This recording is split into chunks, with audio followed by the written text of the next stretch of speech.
मौर्य शासन काल में आर्थिक नियंत्रण। इसमें प्रशासन का कार्य अनेक विभागों में बटा हुआ था। प्रत्येक विभाग का एक अध्यक्ष होता था, जिनका मुख्य कार्य राज्य की आर्थिक गतिविधियों का नियमन करना था।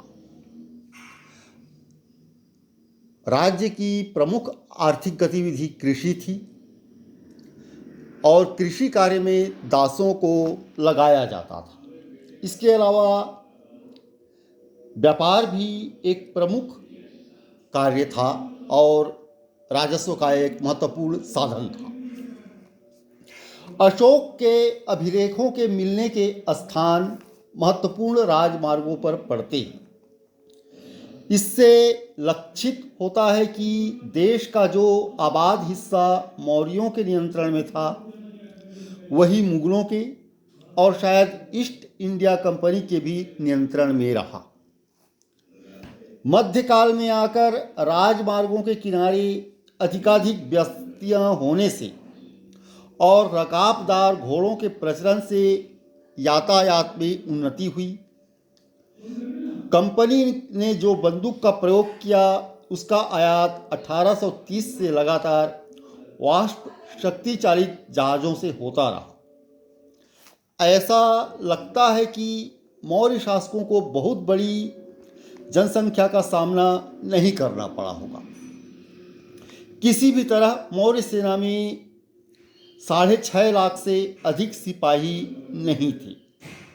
यदि मान लें कि आबादी का 10% भाग सेना में भर्ती हुआ, तो गंगा मैदानों की कुल आबादी 65 लाख से अधिक नहीं रही होगी।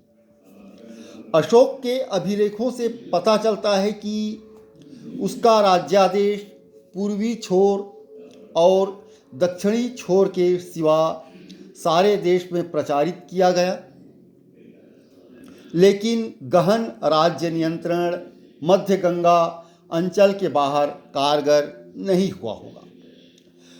मौर्यकालीन प्राचीन भारत में कर प्रणाली का एक अद्भुत अध्याय है।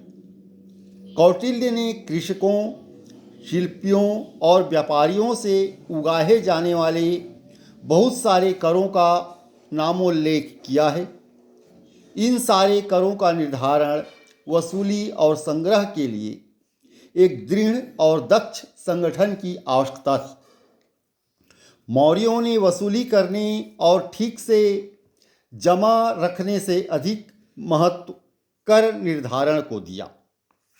समाहर्ता कर निर्धारण का सर्वोच्च अधिकारी होता था और सन्निधाता राजकीय कोषागार और भंडागार का संरक्षक होता था। राज्य को समाहर्ता के चलते हुए नुकसान की अपेक्षा सन्निधाता के चलते हुए नुकसान को कम महत्व दिया जाता था। वास्तव में कर निर्धारण का ऐसा विशद संगठन पहली बार मौर्य काल में ही देखा जाता है। अर्थशास्त्र में उल्लिखित करों की लंबी सूची बहुत बड़ी है।